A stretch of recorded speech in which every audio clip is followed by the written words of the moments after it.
Hi hello வணக்கம். இது உங்கள் சிவி ஜோன். ஸோ எல்லாரும் எப்படி இருக்கீங்க? இப்போ பார்த்தீங்கன்னா சூப்பரான 14 வீக் டே 4 அப்டேட்டட் ஓட்டிங் ரிசல்ட்ஸாக பார்க்க போகிறோம். நம்மளோட சேனலில் 2 விதமான ஓட்டிங் அனாலிசிஸ் நம்ம ரொம்ப வருஷமாக கொடுத்துட்ருக்கோம். நீங்களும் நல்ல ஆதரவு கொடுத்துட்ருக்கீங்க.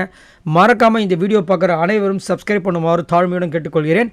வாங்க அந்த வீடியோக்குள்ளே போகலாம். அதுக்கு முன்னாடி இன்றைக்கி நடந்த சில சம்பவங்களை பற்றியும் பேசிட்டு அப்புறமா போகலாம்.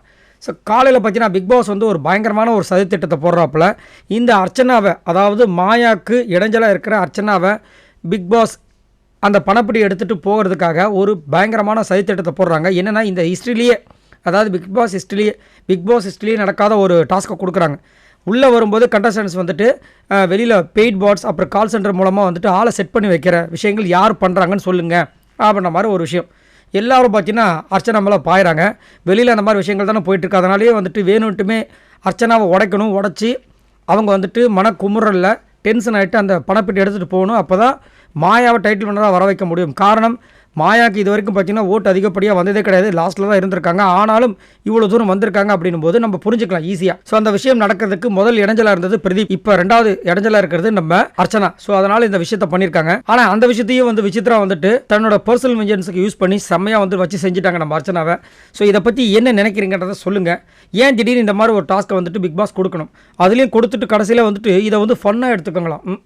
மண்ணாக போச்சு, இதில் ஃபன்னு வேறு. ரெண்டாவது கொஸ்டின் பார்த்தீங்கன்னா, விசித்ராவுக்கும் அர்ச்சனாவுக்கும் சரியான ஃபைட் வந்துச்சு. அதில் விசித்ரா வந்துட்டு கேட்குறாங்க பாருங்கள், கேள்வி கீக்கல் மாதிரி கேட்டாங்க. என்னென்னா, நீ வந்துட்டு முன்னாடிலாம் நல்லா ஃபுல்லாக வந்து எல்லாத்துக்கும் தட்டி கேட்டு கலாச்சி சண்டை போட்டுட்டு இருந்தேன். இப்போ சைலண்ட்டாக இருக்க, எனக்கு டவுட் வருது. அப்போ நீ வந்துட்டு இப்போ வந்துட்டு கரெக்டாக இப்போ சண்டே வேணான்னு இருக்க மாதிரி இருந்தேன்னா, ஏன் முன்னாடி வந்துட்டு இப்போ தான் உள்ளே வந்திருக்கோம், சண்டே வேண்டாம், நம்ம எதுக்கு சண்டை போடணும்னு நினைக்காம இருந்தேன்னு கேட்குறாங்க ஒரு கேள்வி. அப்போ வந்து புள்ளி கேங்க வந்து ஃபுல்லாக வந்து அர்ச்சனாவை அட்டாக் பண்ண விஷயங்கள் நம்ம ஊரே பார்த்தோம். அது மட்டும் இல்லாமல் அதுக்கு வந்து விசித்ரா தான் சப்போர்ட்டும் பண்ணாங்க. இந்த மாதிரி அர்ச்சனா வந்துட்டு ஏன் இந்த மாதிரி பாடாப்படுத்துறீங்கன்ட்டு விசித்ராவுக்கு அர்ச்சனாவும் மாறி மாறி சப்போர்ட்டும் பண்ணிக்கிட்டாங்க. இப்போ வந்து கேள்வி கேட்குறாங்க, நீ ஏன் அன்றைக்கி சண்டை போட்ட அப்படின்னு. இதை போய் எங்கே போய் நம்ம வந்து எழுதுறது? தஞ்சாவூர் கல்வெட்டில் தான் வச்சு எழுதி பக்கத்தில் விசித்ராவோட ஹஸ்பண்ட் உட்கார வைக்கணும். ஏன்னா மனிதருள் மாணிக்கம் அப்படின்னா கண்டிப்பாக வந்துட்டு விசித்ராவோட ஹஸ்பண்ட் மட்டும்தான். ஏன்னா இந்த மாதிரி ஒரு கேரக்டரை இவ்வளோ தூரம் வச்சு சமாளிச்சிருக்காருப்பாங்க. உண்மையிலே அவருக்கு ஒரு பெரிய கோயிலை தான் கட்டணும். அதை பற்றி சொல்லுங்கள். மூணாவது பற்றினா, விஷ்ணுக்கும் அர்ச்சனாவுக்கும் நேற்று சரியான ஃபைட்டு. காரணம், விஷ்ணுக்கு வந்துட்டு அர்ச்சனா வந்து சப்போர்ட் பண்ணலான்ற ஒரு காண்டில் என்ன பண்ணுறாரு, அந்த அம்மாவை வந்து ஃபுல்லாக வந்து சீண்டிக்கிட்டே இருக்காப்புல. நீங்கள் கேமராக்காக நடிக்கிறீங்க, கேமரா பார்த்தா பண்ணுறீங்கன்ற என்னமோ சொல்கிறாப்புல. ஏன்னா அன்றைக்கி பூர்ணிமா கூட வந்துட்டு இவர் வந்து ஒரு ஸ்டோரி சொல்லியிருப்பார், அந்த நரேஷன். அதில் வந்து அர்ச்சனா வந்துட்டு டிஸ்அக்ரி கொடுத்துட்டாங்க. அதில் வந்து டென்ஷன் ஆகிட்டு கூப்பிட்டு வச்சு பேசிகிட்டே இருந்தார். இல்லை இன்னும் மேட்டர் நான் சொல்கிறேன் கேளுன்னு. ஆனால் இவரோட பச்சோந்தித்தனம் எல்லாருக்குமே தெரியும், அது அர்ச்சனாவுக்கும் தெரியும். ஏன்னா அர்ச்சனாவே அதில் வந்துட்டு மாட்டி ஒரு நாள் வந்துட்டு சிக்கி சின்னாபனம் ஆகிட்டாங்க. அதனால் வந்துட்டு சொல்லிட்டாங்க ஒரே வார்த்தை, ப்ரோ எனக்கு உங்களை பிடிக்கும், ஆனால் உங்களோட கேம் ஸ்ட்ராட்டஜி பிடிக்காது அப்படின்னு. அதுலேருந்து காண்டாயிட்டு அர்ச்சனாவை டைம் கிடைக்கும் போதெல்லாம் கலாச்சிட்டே இருக்காப்புல. ஸோ இப்போ வந்து வன்ம மோடுக்கு மாறிட்டாப்புல. ஸோ எப்போ வந்துட்டு அம்பியா மாறுவார், எப்போ அனீனா மாறுவார், எப்போ ரெமோவா மாறுவார்னு அவருக்கே தெரியாது. அதனால தான் வந்து இந்த மாயாவும் பூர்ணிமா வச்சு செய்கிறாங்க. ஆனாலும் இந்த பச்சோந்தி திருந்துறது கிடையாது. அதை பற்றியும் சொல்லுங்கள். இப்போ வாங்க அந்த வீடியோக்குள்ளே போகலாம். ஸோ அனலைசஸ் பண்ணலாம். யார் டாப்பில் இருக்க ஆடு பார்த்தீங்கன்னா அர்ச்சனா. இவங்க எவ்வளோ ஓட்ஸ் வாங்கியிருக்காங்க? ஆடு பார்த்தீங்கன்னா 2,68,004 ஓட்ஸ் வாங்கியிருக்காங்க. ஓட்டிங் பர்சன்டேஜ் பார்த்தீங்கன்னா 41.36. ஸோ இன்றைக்கி பார்த்தீங்கன்னா ஒரு சூப்பரான ஒரு செருப்படி பதில் வந்துட்டு நம்ம அர்ச்சனா கொடுத்துருந்தாங்க. யாருக்குன்னா பிஆர் ஓட்ஸ்ன்னு சும்மா சீனை கிரியேட் பண்ணிட்டு இருக்காங்க பார்த்தீங்களா அவங்களுக்கு. ஏன்னா வெறும் பிஆர் ஓட்ஸை மட்டும் வச்சு இந்த சீசன் 7ஓட டைட்டில் வினராக வந்துட முடியுமான்னு கேட்டிங்கன்னா அதெல்லாம் ஒரு மேட்ரே கிடையாது. அந்த மாதிரி வரதுக்கு வாய்ப்பே கிடையாது. ஏன்னா மக்கள் எவ்வளோ கோடி பேர் வந்து ஓட்டை போடுறாங்க. பெய்ட் பாட்ஸ் வச்சு வின் பண்ணிட்டாங்கன்னா அப்புறம் ஒரு வருஷமும் அவங்க வந்து ஈஸியாக வந்து வின் பண்ணிட மாட்டாங்களா? இது சும்மா வந்து கட்டுக்கதை. என்னென்னா ஒரு வயிற்றுச்சல். நம்ம எவ்வளோ பாடுபடுறோம், என்னென்னமோ பிஆர் ஓட்ஸ் நம்ம வச்சுருக்கோம். ஆனால் நம்மளுக்கு வராத விஷயங்கள் அந்த பொண்ணுக்கு வருது அப்படின்னா இதை வந்து நம்ம எப்படி வந்து இது பண்ண முடியும்? ஒன்று நல்ல வழியில் வந்து கெடுக்கலாம், ஆனால் நல்ல வழி நம்மளுக்கு தெரியாது. ஸோ கெட்ட வழியில் கெடுக்கணும்னா அடுத்தவங்களை வந்துட்டு டேமேஜ் பண்ணுறது, அவங்க இப்படி பண்ணிட்டாங்க அப்படி பண்ணிட்டாங்கன்னு சொல்கிற விஷயங்கள். இது வந்துட்டு சீசன் 6 அசீம்க்கு அப்படி தான் வந்துச்சு. சீசன் 4 ஆரிக்கு அப்படி தான் வந்துச்சு. ஆனால் அவங்களாம் வந்து கப்பை வாங்கிட்டு 50 லட்ச ரூபா வாங்கிட்டு போயிட்டாங்க. இப்போ அதே மாதிரி விஷயங்கள் அர்ச்சனாவுக்கு நடக்குது. ஸோ அர்ச்சனா வந்து கண்டிப்பாக வந்து இந்த சீசன் 7ஓட டைட்டிலோட வர போகிறாங்கன்றது இவங்களே உறுதியும் படுத்திடுறாங்க. ஆனால் ரெட் கார்பெட்டு ஒரு டாஸ்க்கை கொடுத்துட்டு இவங்களை வந்துட்டு அசிங்கப்படுத்துகிறாங்க பாருங்கள் இந்த ஹவுஸ்மேட்ஸு. ரொம்ப ஒஸ்ட்டு. பிக் பாஸ் ஏன் தொடர்ந்து இந்த மாதிரி அர்ச்சனாக்கு டார்ச்சர் கொடுக்குறாரு அப்படின்றத மறக்காமல் கமெண்ட்ஸ் பண்ணுங்கள். ரெண்டாவது பிளேஸ் பார்த்தீங்கன்னா மணி. இவர் எவ்வளோ ஓட்ஸ் வாங்கியிருக்காரு அப்படின்னு பார்த்தீங்கன்னா 1,23,129 ஓட்ஸ் வாங்கியிருக்காப்புல. ஓட்டிங் பர்சன்டேஜ் பார்த்தீங்கன்னா 19. ஸோ மணியோட கேம் சூப்பராக மாசாக இருக்குது. இன்றைக்கெலாம் பார்த்தீங்கன்னா எல்லாருமே சேர்ந்து அர்ச்சனாவை அட்டாக் பண்ணுறாங்க. பட் இவர் அர்ச்சனாவை அட்டாக் பண்ணவே இல்லை. அதே மாதிரி அந்த டாஸ்க் வரும்போதும் பிஆர் அப்படின்ற விஷயங்கள் என்னை பொறுத்த வரைக்கும் கண்டிப்பாக எனக்கு தெரியல. இதை வந்து யார் சொல்லக்கூடிய கரெக்டான பர்சன்ஸ் அப்படி பார்த்தீங்கன்னா விஜயவர்மா, தினேஷ், அர்ச்சனா. ஏன்னா இவங்க 3 பேரும் வெளியே பார்த்துட்டு வந்து உள்ளே வந்து இந்த கேமை விளாட்றாங்க. அப்படின்னும் போது வெளியில் நம்மளுக்குலாம் என்ன நடந்துச்சுன்ற விஷயங்கள் அவங்களுக்கு மட்டும் தான் தெரியும். அதனால் நான் வந்து இதில் கருத்து சொல்ல விரும்பலை. பட் இதை பற்றி அதிகப்படியாக தெரிஞ்சது பூர்ணிமா மட்டும்தான். அதனால் பூர்ணிமா பேரை சொல்கிறேன். மற்றபடி எனக்கு பிஆரை பற்றி தெரியாதுன்னு சொல்லிட்டு வெளிப்படையாக சொன்னார். அதுதான் மாஸ். அதனால தான் நிறைய பேருக்கு வந்துட்டு மணியை ரொம்ப பிடிக்குது. அது மட்டும் இல்லாமல் இந்த ரெட் கார்பெட் அப்படின்ற விஷயங்கள் அர்ச்சனா கொடுக்கும்போது எல்லாருமே விசித்ராவை தவறுன்னு நினைக்கிறேன். எல்லாருமே வந்து ரொம்ப அசிங்கமாக வந்துட்டு அர்ச்சனாவை கலாச்சிட்டு இருந்தாங்க. பட் மணி அந்த மாதிரி பண்ணவே இல்லை. ஸோ இந்த மாதிரி விஷயங்கள்லாம் அவர் வந்துட்டு எங்கேயோ தூக்கிட்டு போகுது. மேபி டைட்டில் வின்னராக வந்துட்டு அர்ச்சனாவும் ரன்னராக வந்து மணியும் வந்தாலும் ஆச்சரியப்படுறதுக்கு இல்லை அப்படின்றது என்னோட கருத்து.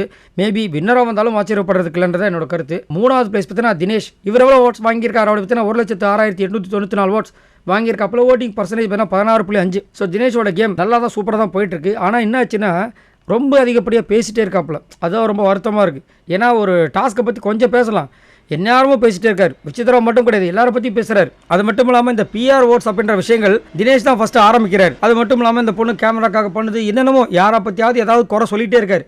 பட் நல்ல ஒரு சூப்பரான மனிதர். ஏன் இந்த மாதிரி வந்துட்டு அவரோட கேமில் இந்த மாதிரி தேவையில்லாத விஷயங்களை பேசி அவர் வந்துட்டு அவருக்கே நெகட்டிவாக மாற்றிக்கிறான்றது தெரியல. அது மட்டும் இல்லாமல் நேற்று ஒரு டாஸ்க்கை வந்துட்டு கொஞ்சம் விளையாட்டாக பண்ணணுன்னு சொல்லிட்டு காலை வர உடச்சிக்கிட்டாப்புல படுத்துட்டு இருந்தாப்புல. பாவமாக இருக்குது. சரி, ஆனால் இவருக்கு வந்து பணப்பெட்டி கிடைக்க வாய்ப்பு இருக்கா இல்லையான்றது தெரியல. 4வது பிளேஸ் பார்த்தீங்கன்னா விசித்ரா. இவங்களாம் ஓட்ஸ் வாங்கியிருக்காங்க. அப்படி பார்த்தீங்கன்னா 56,865 ஓட்ஸ் வாங்கியிருக்காங்க. ஓட்டிங் பர்சன்டேஜ் பார்த்தீங்கன்னா 8.78. இன்றைக்கெலாம் விசித்ரா வந்து தெருக்கு விட்டாங்க அர்ச்சனா. ஏன்னா இன்றைக்கி டாஸ்க் கொடுத்தது வந்துட்டு வெளியில் யாரெல்லாம் வந்துட்டு கால் சென்டர் இந்த பெயிட் பாக்ஸ்லாம் வச்சு பண்ணுறாங்க, அவ்வளோதான். பட் விசித்ரா என்ன பண்ணிட்டாங்க, இந்த டாஸ்க்கை வச்சு அர்ச்சனா வந்து முன்னாடி வந்து ரொம்ப அப்படியே அக்ரெஷனாக இருந்தால், எல்லாரையும் தட்டி கேட்டுட்டு இருந்தால், சண்டை போட்டுட்டு இருந்தா. இப்போ வந்து சைலண்ட்டாக இருக்கா. அது வந்து எனக்கு ரொம்ப இதுவாக இருக்குது, அதுவாக இருக்குது. ஏம்மா எதை கேட்டால் நீங்கள் எதை சொல்லிட்டு இருக்கீங்கன்னா, எனக்கு மைண்டில் என்ன இருக்கோ அதை தான் சொல்ல முடியும் அப்படின்னு சொல்லிட்டு வன்மத்தை விஷத்தை ஃபுல்லாக கக்கிட்டு போயிட்டாங்க. அர்ச்சனா அங்கேயே சொன்னாங்க. அதுக்கப்புறம் அங்கேயும் போயிட்டு கேட்க ஆரம்பிச்சிட்டாங்க. நான் பண்ணுறது இல்லாமல் நடிப்புன்னு சொல்கிறீங்களே, அப்போ எங்கள் அப்பாவும் எங்கள் அம்மா உங்கள் முன்னாடி வந்துட்டு பவ்யமாக எங்கள் பொண்ணை வந்துட்டு இது பண்ணிட்டீங்க, ரொம்ப நன்றி அப்படின்னு சொல்லும்போது, பரவாயில்லங்க அந்த பொண்ணு தெரியாமல் பண்ணிட்டா அப்படின்னு சொன்னீங்களே, அப்போ அது பொய்யா இது பொய்யா அப்படின்னு சொல்லிட்டு வச்சு செய்கிறாங்க. இல்லை நான் அப்படி இல்லை இப்படி இல்லைன்றாங்க. உடனே இன்னொரு விஷயத்தையும் கலாச்சி விட்டாங்க விசித்ராவை. ஏன்னா அப்படி என்ன நீங்கள் கேமரா முன்னாடி நான் நடிக்கிறேன் அப்படி சொன்னால், உங்களை தான் போன வாரம் வந்து கமல்ஹாசன் வச்சு செஞ்சார். நீங்கள் கேமரா முன்னாடி நடிக்கிறீங்க, கேமரா முன்னாடி நிறைய விஷயங்களை ரெஜிஸ்டர் பண்ணுறீங்கன்னு. அப்போ நான் உங்களை கலாய்க்கட்டுமான்ற மாதிரி கேட்டவொன்னே விசித்ராவுக்கு மூஞ்சி மாறிப்போச்சு. ஆனாலும் மாயா என்ன சொல்கிறாங்க, விசித்ரா வந்துட்டு அர்ச்சனாவை லவ் பண்ணுறாங்களாம். 5வது பிளேஸ் பார்த்தீங்கன்னா விஜயவர்மா. இவர் எவ்வளோ ஓட்ஸ் வாங்கியிருக்காரு அப்படி பார்த்தீங்கன்னா 34,019 ஓட்ஸ் வாங்கியிருக்காப்புல. ஓட்டிங் பர்சன்டேஜ் பார்த்தீங்கன்னா 5.25. என்னை பொறுத்த வரைக்கும் பிஆர் ஓட் சொல்கிறாங்க பாருங்கள், அது விஜயவர்மாவுக்கு இருக்க வாய்ப்பு இருக்குது. ஏன்னா ஒரு கட்டத்தில் ஓட்டே இல்லாமல் வெளியே போன ஒரு ஆளால் இப்போ இவ்வளோ ஓட்ஸ் எப்படி வருதுன்றது என்னோடய கொஷின். ஏன்னா போன வாரம்லாம் பார்த்தீங்கன்னா 3வது பிளேஸில் இருந்தால் மனுஷன். அதுக்கப்புறம் தான் 4, 5ன்னு வந்தார். இந்த வாட்டியும் திரும்ப 5ல் தான் இருக்கார். மாயா பூர்ணிமாவோட அதிகப்படியான ஓட்டு வாங்கியிருக்காரு. ஆனால் ஒரு கேம் கூட ஒழுங்காக உருப்படியாக விளையாண்டது கிடையாது. இவர் விளையாடுற அதிகப்படியான கேமே வந்து மாயாவுக்கு சொம்பு தூக்குறது மட்டும்தான். அதுக்கு இவ்வளோ ஓட்ஸா என்னையா நடக்குது அப்படின்ற மாதிரி இருந்துச்சு. ஸோ இவருக்கு பிஆர் ஓட்ஸ் இருக்க வாய்ப்பு இருக்கான்றதை சொல்லுங்கள். 6வது பிளேஸ் பார்த்தீங்கன்னா மாயா. இவங்க எவ்வளோ ஓட்ஸ் வாங்கியிருக்காங்க அப்படி பார்த்தீங்கன்னா 29,575 ஓட்ஸ் வாங்கியிருக்காங்க. ஓட்டிங் பர்சன்டேஜ் பார்த்தீங்கன்னா 4.56. ஸோ மாயா பயங்கரமான கேடி. ஏன்னா அது நம்மளுக்கு தெரிஞ்ச விஷயந்தான். பட் இன்றைக்கி ரெட் கார்பெட் அப்படின்ற ஒரு டாஸ்க்கை கொடுத்த உடனே அவங்க பண்ண அலம்பல் பார்த்திங்கன்னா ரொம்ப ஒஸ்ட்டு. இதில் இன்னொன்று சொல்லி ஆகணும், மாயா வந்துட்டு ஸ்டார்டிங்கில் அர்ச்சனாவை மதிக்காமல் போன விஷயங்கள், அதாவது அர்ச்சனாவை வந்துட்டு ஹவுஸ்மேட்ஸாக வைல்ட் கார்டு என்ட்ரியில் இருக்கும்போது இவங்க வந்து கேப்டனாக இருப்பாங்க. அப்போ வந்துட்டு இவங்களை மதிக்காமல் போன கிளிப்பை எடுத்து போட்டுட்டு, அதுக்கப்புறம் அர்ச்சனா காலில் விழுற விஷயங்கள், அர்ச்சனாவை கும்பிடு போகிற விஷயங்கள், இது எல்லாத்தையும் போட்டு தெறிக்க விடுறாங்க. மாயா ஒரு காலத்தில் எப்படி அர்ச்சனாவை அசிங்கப்படுத்துனாங்க, அசிங்கப்படுத்துறவங்களே தன்னோட காலில் விழ வச்சாங்க பாருங்கள் அர்ச்சனா அப்படின்னு சொல்லிட்டு வச்சு செய்கிறாங்க. அது மட்டும் இல்லாமல் இன்றைக்கி வந்துட்டு விசித்ராவை பற்றி நிறைய பொய்யை வந்துட்டு இந்த பக்கம் அர்ச்சனா கிட்ட வவுத்து விட்டுக்கிட்டே இருக்காங்க. விசித்ரா வந்துட்டு அர்ச்சனாவை லவ் பண்ணுறாங்களாம். அதுக்கப்புறம் உங்ககிட்ட வந்து பேசுகிறதுக்கு இயங்குறாங்களாம். அவங்க வந்து உண்மையிலேயே வந்து உன்னை கொஞ்சிறது கட்டி பிடிக்கிறது எல்லாமே வந்துட்டு அவங்க உன்னை அன்பால் வந்துட்டு இது பண்ணுறாங்க, நீ அவங்கள தப்பாக நினைக்காதுன்ற மாதிரி என்னென்னமோ பேசுகிறாங்க. ஆனால் அர்ச்சனா இல்லாத நேரங்களில் மாயா பூர்ணிமா விசித்ரா பற்றினு எப்போ பார்த்தாலும் கேவலமாக அர்ச்சனாவை சொல்கிறது. என்னையா இது பகல் கொலையாக இருக்குது. நம்ம லைவில் பார்க்கும்போது நம்மளுக்கு கிளியர் கட்டாக தெரியுது இவங்க என்னென்ன வேலைகள் பண்ணுறாங்கன்னு. அப்படியே பச்சையாக வாய் கூசாமல் வந்துட்டு அர்ச்சனா கிட்ட எப்படி போய் பேச முடியுது இந்த மாயாவால் அப்படின்ற மாதிரி தோணுச்சு. சரி, லாஸ்ட்டாக பார்த்தீங்கன்னா பூர்ணிமா. இவங்க எவ்வளோ ஓட்ஸ் வாங்கியிருக்காங்க அப்படி பார்த்தீங்கன்னா 29,532 ஓட்ஸ் வாங்கியிருக்காங்க. ஓட்டிங் பர்சன்டேஜ் பார்த்தீங்கன்னா 4.55. பூர்ணிமா இன்றைக்கி ரொம்ப ஒஸ்ட்டாக பிஹேவ் பண்ணியிருந்தாங்க. எப்பயுமே அவங்க ஒஸ்ட்டாக தான் பிஹேவ் பண்ணுவாங்க, அது வேறு விஷயம். இன்றைக்கி என்ன பண்ணியிருந்தாங்கன்னா, அந்த ரெட் கார்பெட் விஷயங்கள் வரும்போது அங்கே ஒரு ப்ளவுஸை வந்து நம்ம மாயா காமிக்கிறாங்க. அதுவே எவ்வளோ கேவலமான விஷயம். அந்த ப்ளவுஸை நான் வேணால் போட்டுக்கிறேன், என் நெஞ்சு மேலே ஏறி நடந்து போகிறீங்களான்னு கேட்குறாங்க. என்னத்த சொல்லுவீங்க? என்ன கேட்டிங்கன்னா, சரின்னு சொல்லிட்டு இதை போடுங்க, இப்போ நான் உங்கள் நெஞ்சு மேலே மிதிக்கிறேன்னு சொல்லிட்டு அர்ச்சனா சொல்லியிருக்கணும். பட் என்ன பண்ணுறது, அவங்கள மாதிரி கேடு கட்டவங்க இவங்க கிடையாது இல்லையா? ஸோ அதனால் அவங்க வந்துட்டு ரொம்ப ஒரு மாதிரி வெக்ஸ் ஆகி உக்காந்துட்டாங்க. அது மட்டும் இல்லாமல் பூர்ணிமாவுக்கும் மாயாவுக்கும் அங்கங்கே முட்டிகிட்டே இருக்குது. பூர்ணிமாவும் மாயா ட்ரிகர் பண்ணிட்டே இருக்காங்க. மணி எடுக்கிறதுக்குள்ளே நீ வந்து காசை எடுத்துருன்னு. அவங்களும் ரெடியாக தான் இருக்காங்க. என்ன நடக்க போகுது தெரியல. பட் என்னை பொறுத்த வரைக்கும் மாயாவுக்கும் கிடைக்கக்கூடாது, பூர்ணிமா, விஜயவர்மா இவங்க 3 பேருக்கு அந்த பணப்பெட்டி கிடைக்கக்கூடாதுன்றது என்னோட கருத்து. ஸோ இவங்க எல்லோரும் மொத்தமாக வாங்கினா ஓட்ஸ் எவ்வளோட பார்த்தீங்கன்னா 6,48,018 ஓட்ஸ் வாங்கியிருக்காங்க. வாங்க அனலைசஸ் 2க்குள்ளே போகலாம். அனலைசஸ் 2ல் யார் டாப்பில் இருக்கா அப்படி பார்த்தீங்கன்னா மணி. இவர் எவ்வளோ ஓட்ஸ் வாங்கியிருக்காரு அப்படி பார்த்தீங்கன்னா 3,21,480 ஓட்ஸ். ஸோ மணியோட கேரக்டர் சூப்பராக இருக்குது. தடம் மாறாமல் தரம் மாறாமல் இருக்குது. அதுதான் ரொம்ப முக்கியம். ஸோ இப்படியே போனான்னா கண்டிப்பாக டாப்பில் வந்தாலும் ஆச்சரியப்படுறதுக்கு இல்லை. 2வது பிளேஸ் பார்த்தீங்கன்னா தினேஷ். இவர் எவ்வளோ ஓட்ஸ் வாங்கியிருக்காரு அப்படி பார்த்தீங்கன்னா 3,13,540 ஓட்ஸ். ஸோ தினேஷ் நல்ல ஒரு கேம் பிளேயர். பட் வாயை கொஞ்சம் கம்மி பண்ணால் அவருக்கு நல்லது. 3வது பிளேஸ் பார்த்தீங்கன்னா அர்ச்சனா. இவங்க எவ்வளோ ஓட்ஸ் வாங்கியிருக்காங்க அப்படி பார்த்தீங்கன்னா 2,41,670 ஓட்ஸ். ஸோ அர்ச்சனாவோட கேம் பற்றி உங்களுக்கு சொல்ல வேண்டிய அவசியமே கிடையாது. அர்ச்சனா கேம் விளையாடுறாங்களோ இல்லையோ, ஆனால் மற்றவங்க எல்லாரும் சேர்ந்து இவங்களை அட்டாக் பண்ணி நிறைய ஓட்டை வாங்கி கொடுத்துட்றாங்க. 4வது பிளேஸ் பார்த்தீங்கன்னா விசித்ரா. இவங்களும் ஓட்ஸ் வாங்கியிருக்காங்க அப்படி பார்த்தீங்கன்னா 2,08,170 ஓட்ஸ். ஸோ விசித்ரா ஒன்று தினேஷை பற்றி குறை சொல்லணும், இல்லை அர்ச்சனா பற்றி குறை சொல்லணும், இல்லை இந்த கேமை பற்றி குறை சொல்லணும், இல்லை மற்றவங்களுக்கு ஓட்டு போகிறாங்க பாருங்கள் அந்த மக்களை வந்து குறை சொல்லணும். இப்படியே குறை சொல்லிகிட்டே இருக்காங்க. என்னத்த சொல்கிறது, இவங்களோட ஹஸ்பண்டும் குழந்தைங்களும் ரொம்ப பாவம். 5வது பிளேஸ் பார்த்தீங்கன்னா மாயா. இவங்க எவ்வளோ ஓட்ஸ் வாங்கியிருக்காங்க அப்படி பார்த்தீங்கன்னா 1,86,730 ஓட்ஸ். ஸோ மாயாவோட கேம் ரொம்ப ஒஸ்டஸ்ட்டு கேம் அப்படின்றதுல உங்களுக்கு தெரியும். அது மட்டும் இல்லாமல் இன்றைக்கி அர்ச்சனாவை மண்டையை கழுவிட்டு இருக்காங்க. என்ன நடக்க போய் தெரியல, பெரிய ஆப்பா சொருவ போகிறாங்க. 6வது பிளேஸ் பார்த்தீங்கன்னா பூர்ணிமா. இவங்க எவ்வளோ ஓட்ஸ் வாங்கியிருக்காங்க அப்படி பார்த்தீங்கன்னா 1,66,910 ஓட்ஸ். ஸோ பூர்ணிமா ரொம்ப ஒஸ்ட்டாக இன்றைக்கி பிஹேவ் பண்ணியிருக்காங்க. இதையாவது கமல்ஹாசன் அவர்கள் கண்டிப்பாக தட்டி கேட்கணும்.